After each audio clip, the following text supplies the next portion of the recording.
How's it going, everybody? Broadway Reject here with another video. This time I figured I'd do an unboxing of a new pair of jeans I just ordered. They're the 1955 Levi's 501s from Levi's Vintage Clothing. I haven't seen any other videos showing what all comes when you order a pair of Levi's vintage jeans, so I figured I might as well give it a shot and show everybody what you get. So most Levi's that you order online usually come in this little plastic bag, and this is just what they send all their stuff in. Now, opening it up, it's gonna be a little tricky because they use pretty strong adhesive. I don't want to use that box cutter just quite yet because I don't want to risk ripping into the jeans. There we go. Just got to make sure that no private information can be seen real quick.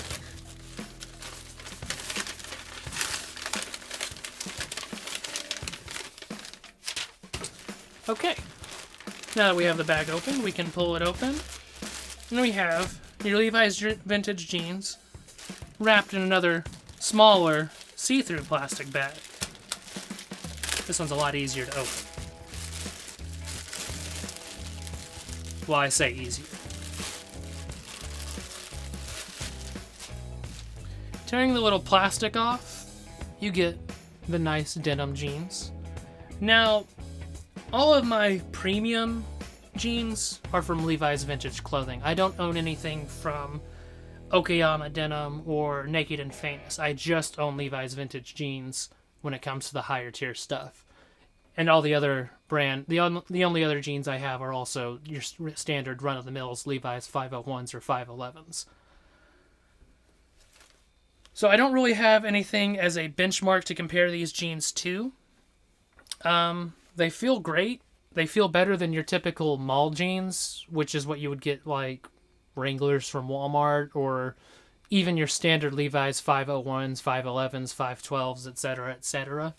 These feel a lot more, I don't want to say softer, but more coarse. They're definitely thicker. I think Levi's uses a 12-ounce heavyweight denim. Let's read this real quick. These, I'll let y'all read it as well. These 1955 501 jeans have a square top block and a straight leg. Made from red selvage shrink-to-fit denim, they will shrink roughly 2 inches in the waist and 2 inches in the length if washed. This garment has gone through a unique dyeing process. Color transfer may occur onto other surfaces. This garment will fade and change appearance over time. So they actually don't say the selvage weight. I want to say it's 12 weight denim. You can look more onto other websites to actually see what that's classified as. But this is the year they stopped doing their leather patch. It's more of a kind of thicker cardstock. I have washed a pair of these before. It softens, and it does change color a little, but it doesn't just peel away. It does stay pretty solid. And then on almost every pair of Levi's Vintage Clothing, you also get this nice little, I'm not really sure what I would call it, a little guarantee slip. It's just a nice little thing, attention to detail that they give. And in the other pocket, and this is true for just about every other pair of Levi's Vintage Clothing as well, you get this, this is the part I need the box cutter for, and I gotta be incredibly careful with it. We'll just ignore that I stuck a box cutter in a pair of premium jeans.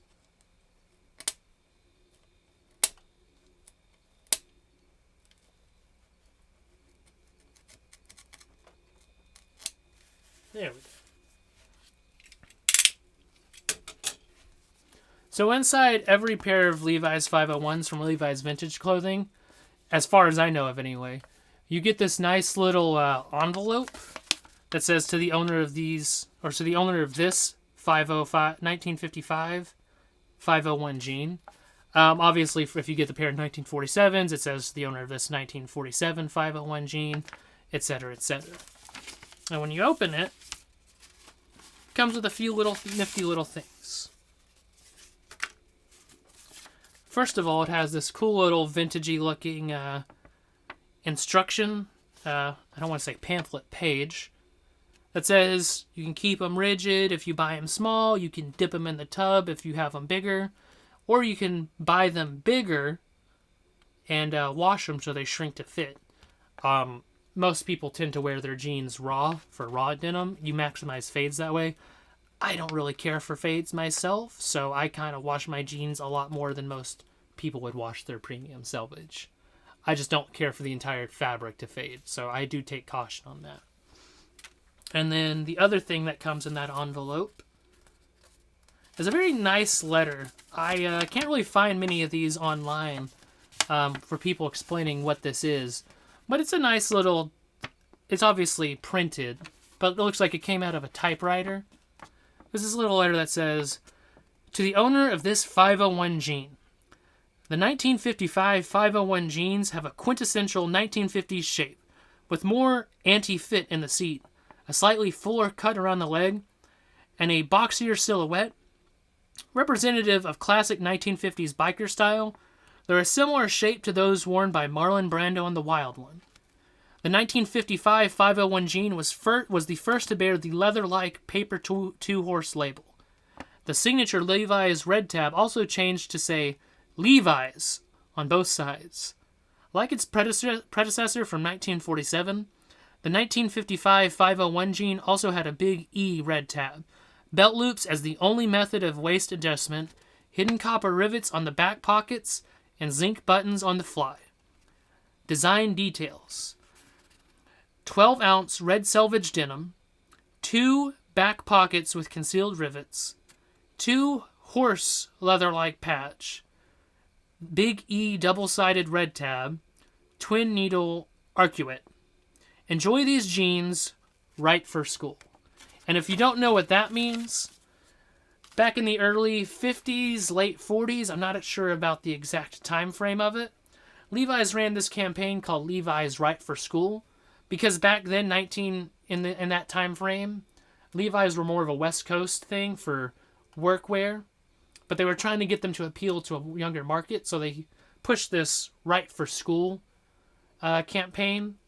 It was, for some reason, very controversial. Like, these days, you couldn't imagine someone get upset about it. I'll throw some of the ads up while I'm talking. But basically, people were complaining that kids were showing up in a very unprofessional manner in jeans and button-down button-down shirts. And again, I couldn't imagine people getting upset about it today, but apparently back in the 50s, it was a very, very big deal if you wore jeans to school. I do know that they banned these and certain motorcycle jackets as well. So, what can I say? Fashion used to be a lot different back in the 50s. Now, this isn't the first pair of Levi's vintage clothing that I've worn, as I've mentioned. It's not even the first pair of 1955 Levi's that I own. I own this pair of 1955 501s, which I only got recently. The reason I had to buy another pair is these are actually a 32-34. And that's a tad bit small for me. I'm sure I could make it work, but with COVID going around, I've kind of gained a little more weight than I'd like to admit. So a 32 waist is just a little too small for me. And it came with the exact same thing, the letters, as the other pair. Curious enough, this pair of Levi's came with this nice little carrying bag. I was actually a little confused when I opened up the package and it didn't come with this bag. It's a nice, very thin cloth bag. I wouldn't advise it to actually use to carry books around or anything, but make a great display piece. In fact, I might hang it up in my office later. But on the back, it has this really cool design as well. This 1950s-esque kind of ad. This Levi Strauss & Company 501. It's even got these two little hands pointing to the 501. And it's a very nice fabric. I really wish they would put these with all their Levi's vintage jeans, but of all the jeans I own, this is the only bag to have come with any of it. And it's not like it's laminated onto the bag like you would a graphic t-shirt. It's actually dyed into the bag itself. And so is this this other little 501 here. You actually can feel a little the texture, but I guess it was just pressed in with ink. But it feels really good. And again, I wish they would put this with more of their stuff. So, other 501s that I happen to own from Levi's Vintage Clothing were the 1955 Levi's that were 32-34 that I just showed you. And another recent addition to my collection were these 1967 Levi's 505s. They don't have 1950 or 1967 501s, at least none that I was able to find on the website. These came with their own letter. I'll do a separate video on the entire collection that I own. This is just a quick overview. These, by the way, are also a 32-34. They were the only size they had available on that time. So I'm going to try to get me a pair, probably more like a 34-34, just because these kind of fit a little more slim from what I've seen. So see what we get with that.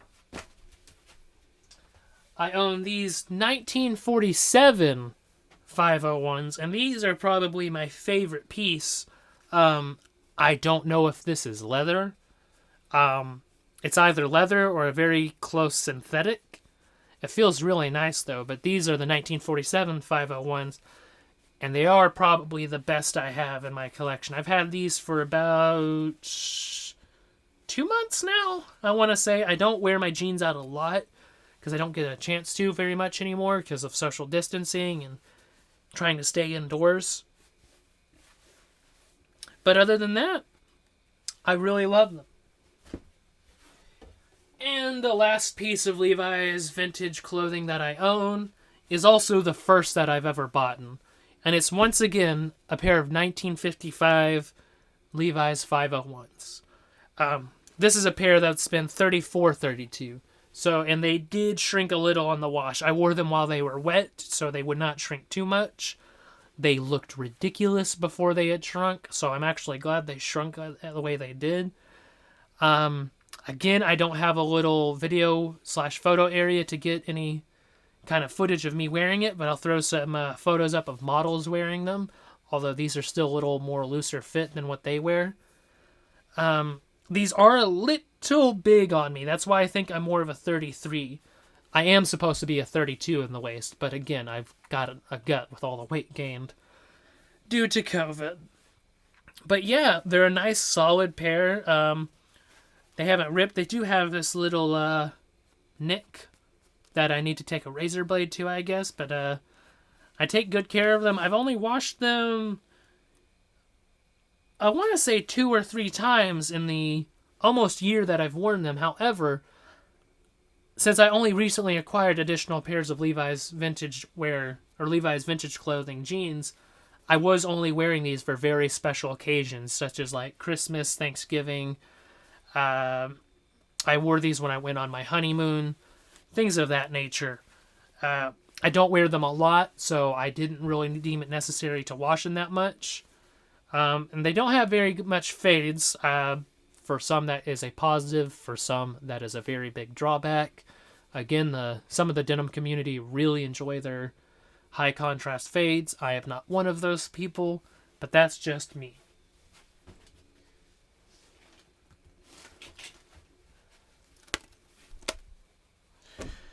So there they are.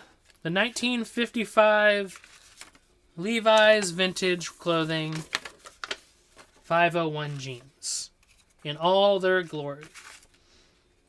Now, these jeans are going to set you back a pretty penny, about well over $200. I believe they go for about $240 to $260 on the website. I'll drop a link to where you can find it yourself. Because I work at a Levi's mall outlet, I actually get about a 50% off discount. So I actually got these for relatively cheap compared to most people. So for me, I say these jeans are worth it. Now, if you're a person that goes from wearing Wranglers that you buy at the Walmart or your local jean outlet store, are these jeans going to be really worth it? Probably not, I would say. Just because it's a lot of money to put down on jeans. If you already own plenty of pairs of jeans, I just wouldn't recommend it. Especially if you're working out in the field and you go through pairs of jeans every other month. I would definitely not recommend it. If you're a premium denim head, someone that goes and buys Okayama denim, Naked and Famous denim, brands from that, I think all of those kinds of people should own at least something from Levi's vintage clothing. Unfortunately, if you open this up, I know the other pairs say this, but I want to double check.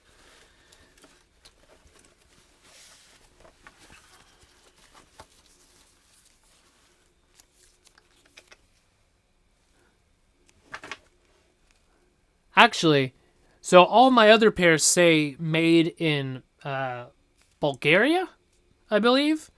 This pair actually says made in Turkey, which is actually something a little unique because I didn't know they were making Levi's vintage clothing in Turkey, which can be another drawback if you're a premium denim user and you like to get all your stuff not outsourced. I prefer my stuff, if it is going to be outsourced, that it be from a place that's a little more reputable than Turkey. I have nothing against the country of Turkey. It's just most people like their premium denim from places like the United States, Canada, Japan, I believe Portugal. Premium denim heads might want to quote me on that.